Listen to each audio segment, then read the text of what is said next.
నమస్తే. ప్రస్తుతం మనం బాగ్లింగంపల్లి ఏరియా భగత్ సింగ్ నగర్లో ఉన్నాం. కరెక్ట్గా 6 నెలల క్రితం మనం ఇక్కడ దీనికి సంబంధించి ఒక స్టోరీ చేసుకొని పోయినాం. ఇక్కడ ఉన్నటువంటి జనాలు కూడా మాట్లాడినరు. ఏంటంటే కాంగ్రెస్ ప్రభుత్వం వచ్చిన తర్వాత 2.5 ఏళ్ళు గడుస్తూ ఉన్నా కూడా మాకు ఇంతవరకు ఇల్లులు ఇవ్వట్లేదు అని చెప్పి మాట్లాడుతూ ఉన్నటువంటి సందర్భం కనిపిస్తూ ఉన్నది. ఇవన్నీ కూడా ఈ వాళ్ళకు సంబంధించినటువంటి గుడిసెలు, చిన్న చిన్న రేకులు అడ్డం పెట్టుకొని ఇవన్నీ చేస్తూ ఉన్నటువంటి తరుణంలో వీళ్ళకి ఇప్పటి వరకు కూడా ఇల్లులు ఇవ్వకపోవడం అనేది ఏంటి అనేది కూడా ప్రశ్నించడం జరుగుతూ ఉన్నది. గత 6 నెలల క్రితం కూడా మనం దీనికి సంబంధించినటువంటి వార్త కవర్ చేసినటువంటి సన్నివేశం కనిపించింది. ఇప్పుడు ప్రజెంట్ నిన్న పడ్డటువంటి వర్షానికి అక్కడ ఉన్నటువంటి లోపల ఉన్నటువంటి ఆ రేకులు అయితే ఉన్నాయో వీళ్ళకి సంబంధించిన ఇల్లులు, ఆ రేకులు, గుడిసెలు అన్నీ కూడా కూలిపోయినటువంటి సందర్భం కనిపిస్తూ ఉన్నాయి. దానికి ఈరోజు వీళ్ళందరూ కూడా ప్రొటెస్ట్ చేస్తూ ఉన్నారు. ఖచ్చితంగా మాకు ఇల్లు కావాలని చెప్పి.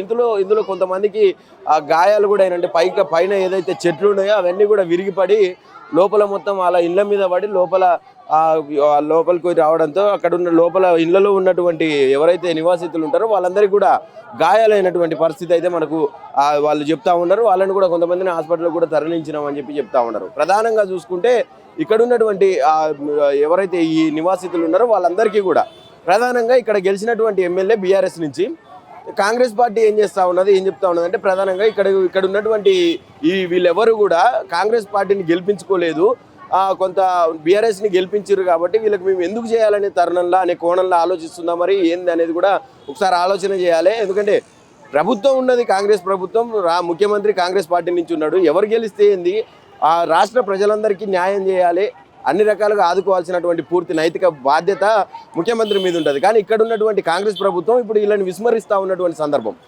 ఎందుకనంటే అక్కడ ముఠా గోపాల్ని గెలిపించుకున్నారు, కాంగ్రెస్ పార్టీ కోటేయలేదు కదా.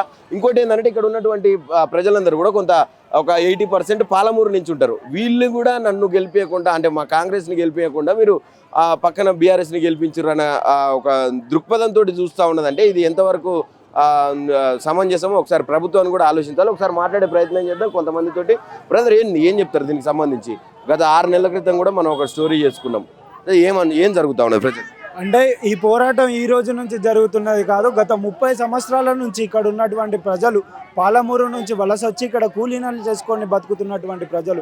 మేము ఇక్కడ 30 ఏళ్ళగా నివాసం ఉంటున్నాం కదా, మాకు డబుల్ బెడ్రూమ్ ఇల్లు నిర్మాణం చేస్తే మేము ఇక్కడ ఉండడానికి అవకాశం ఉంటుంది అని చెప్పేసి ఈ ప్రజలు మొర్రబెట్టుకుంటున్న 2009 నుంచి ఉన్నటువంటి ఎమ్మెల్యే నుంచి నేడు ఉన్నటువంటి ముఠాగోపాల్ వరకు వాళ్ళు ఎన్ని లెటర్లు తిరిగినా ఎంత తిరిగినా కానీ వీళ్ళ కాళ్ళకు బొగ్గలు రావడం తప్పితే పరిష్కారం మాత్రం దొరకడం లేదు. ప్రజాపాలన వచ్చింది. ఇప్పుడు మీరు పాలమూరు బిడ్డలు, అదే పాలమూరు నుంచి ముఖ్యమంత్రి గారు ఉన్నారు. పాలమూరు బిడ్డ, నేను పాలమూరు బిడ్డని, పాలమూరు పుల్ని అని చెప్పుకుంటాడు.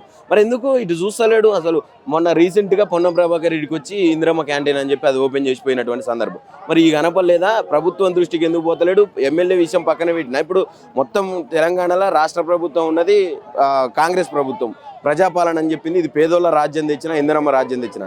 ఏం చేస్తూ ఉన్నది? వాళ్ళ దగ్గరికి ఎన్నిసార్లు తీసుకోపోయాడు? ఈరోజు మేము ప్రజాపాలన కూడా అప్లై చేసినాం. ఇక్కడికి పొన్నం ప్రభాకర్ గారు వచ్చినప్పుడు మేమందరం ముట్టడించి వారికి వినతి పత్రాన్ని ఇచ్చాం. పర్సనల్గా వెళ్ళి కూడా కలిసి చేయడం జరుగుతుంది. వారు కూడా కలెక్టర్కి వాళ్ళ అధికారాల లోపమే అని చెప్పేసి వారు కూడా కలెక్టర్కి వాళ్ళందరికీ ఫోన్ చేసి మాట్లాడడం జరిగింది. వాళ్ళు కలెక్టర్ కూడా ఈ పరిష్కారాన్ని మేము ఒక వారం రోజుల్లో కుదిస్తామన్నారు, కానీ ఇప్పటి వరకు ఏ ఒక్క స్పందన కూడా లేదు. కాబట్టి ముఖ్యమంత్రి మా పాలమూరు బిడ్డ కాబట్టి ఈ యొక్క వార్త ముఖ్యమంత్రి దాకా వెళ్తే మాకు తొందరగా డబుల్ బెడ్రూమ్ ఇల్లు కట్టిస్తే పాలమూరు ప్రజలందరూ మీకు రుణపడి ఉంటారని చెప్తున్నాం. అంటే ఇప్పటికే డబుల్ బెడ్రూమ్ ఇల్లులు ఇస్తున్నాము, ఆ తర్వాత ఇందిరమ్మ ఇల్లులు అని చెప్పి ఇస్తున్నాం అని చెప్పి అనేక సార్లు చెప్పినారు ముఖ్యమంత్రి గారు కావచ్చు, ఆ తెలంగాణ ప్రభుత్వంలో ఉన్నటువంటి మంత్రులు, ఎమ్మెల్యేలు కూడా. మరి ఎందుకు దీని మీద ఇంత చిత్తశుద్ధి లేకుండా పోతుంది? అంటే ఈ యొక్క బస్సు ఇయ్యాల నుంచి ఉన్నది కాదు కదా. ఈ బస్సుకి ఓట్లు అడగడానికి కాంగ్రెస్ ప్రభుత్వం వస్తుంది, బీఆర్ఎస్ ప్రభుత్వం వస్తుంది, ఏ ప్రభుత్వం ఉంటే ఆ ప్రభుత్వం వస్తుంది.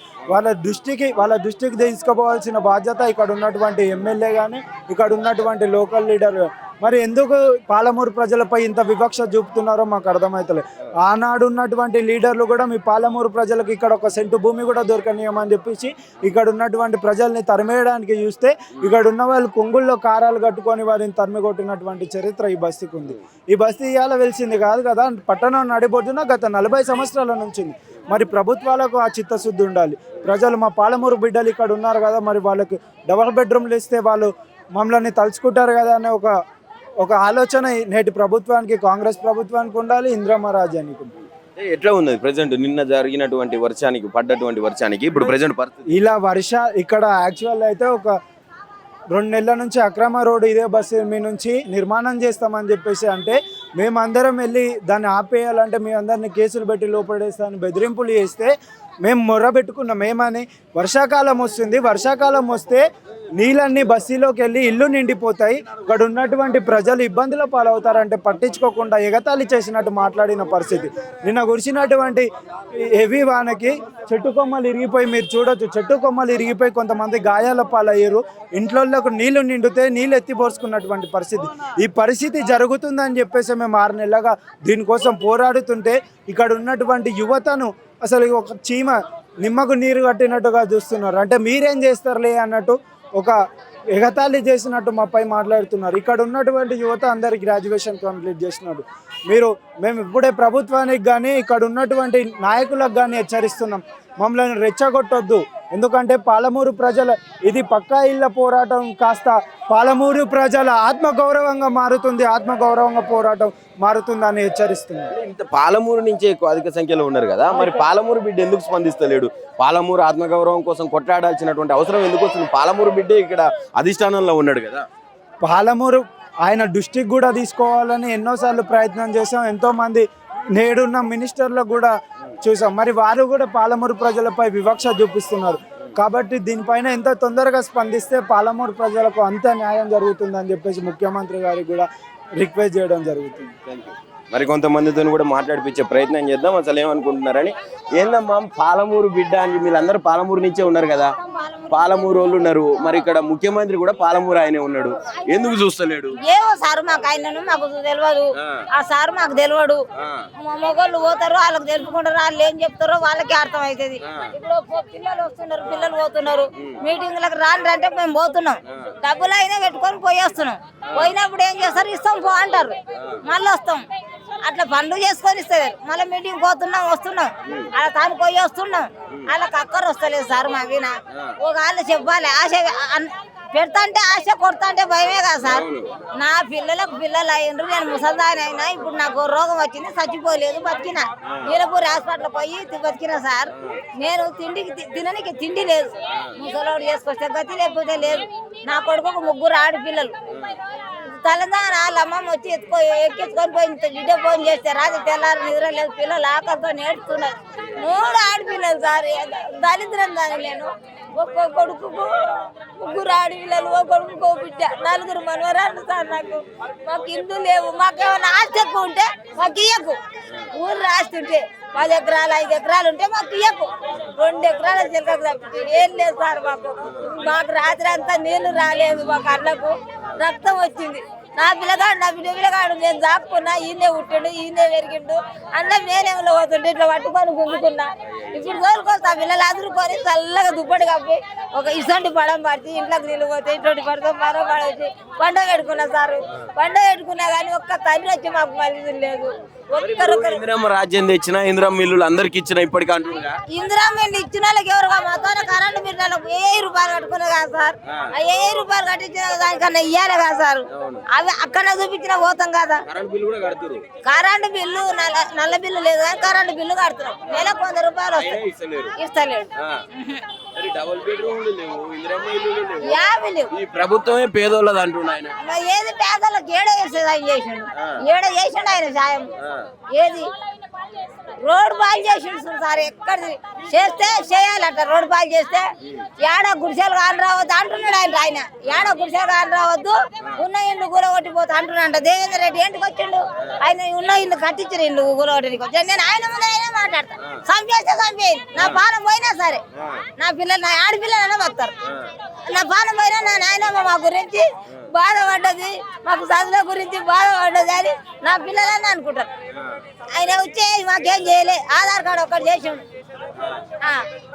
ఆయన చేసిపోయిన బియ్యం ఒకటి వస్తాయి రేషన్ బియ్యం అందులోకి కూరగాయలు పట్టవా సార్ కారం పట్టదా ఉప్పు పట్టదా మేమేం తినవా మా కడుపు లేదా సంతకు పోతే 500 కూడా పోతే ఏం కూరగాయలు వస్తలేవు 60 రూపాయల కిలో కేజీ టమాటా ఎట్లా కొనుక్కొని తినాలి ఆయన మాకు తెలియడు ఆయన చేస్తే కాళ్ళు పట్టుకొని చెప్తా ఇట్లనే చెప్తా నీకు కూడా కనికిరం రాదా సార్ పాలమూరు బిడ్డలం మేము పాలమూరు బిడ్డలం తెలంగాణ బిడ్డలం మరి మమ్మల్ని సావాలంటావా బతకాలంటావా బాయిలో నొక్కుతావా చెర్ర నొక్కుతావా అని అడుగుతాం సార్ భయం ఏం కాదు నేనైతే అడుగుతా పక్క అడుగుతా ఎవరు వచ్చినా అడుగుతా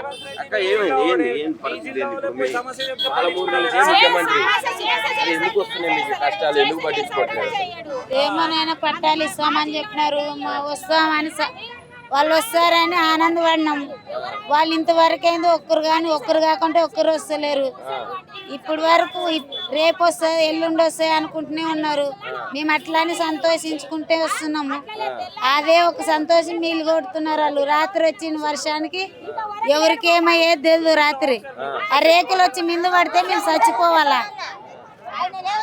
రేకులు చెట్లు పడి రేకులు వచ్చి మిందలు పడితే పిల్లులు ఉన్నారు మేము పోతే మా పిల్లలు ఏం గతి కావాలా ఇండ్లకు వచ్చేసారి చూడండి అయినా మీరన్నా చూడండి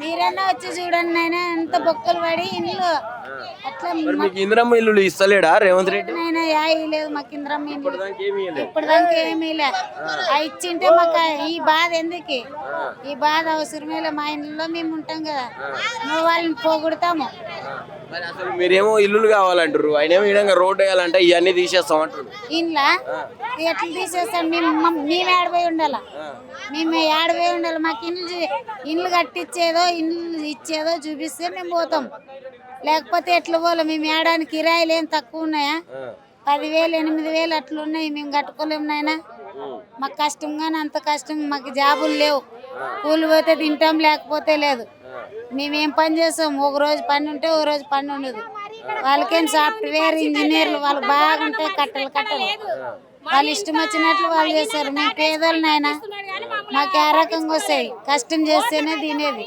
లేకపోతే ఉపాసం ఉండేది మేము అంత మాత్రం అన్నది వెళ్ళా వాళ్ళకి అవునరా పేదోళ్ళు ఉన్నారు చెప్తున్నాం ఇప్పుడు ఇచ్చేస్తే వాళ్ళకి కానీ బాగుంటుంది కదా అని వాళ్ళు ఇస్తే మాకు కానీ మంచిదే కదా సంతోషపడతాం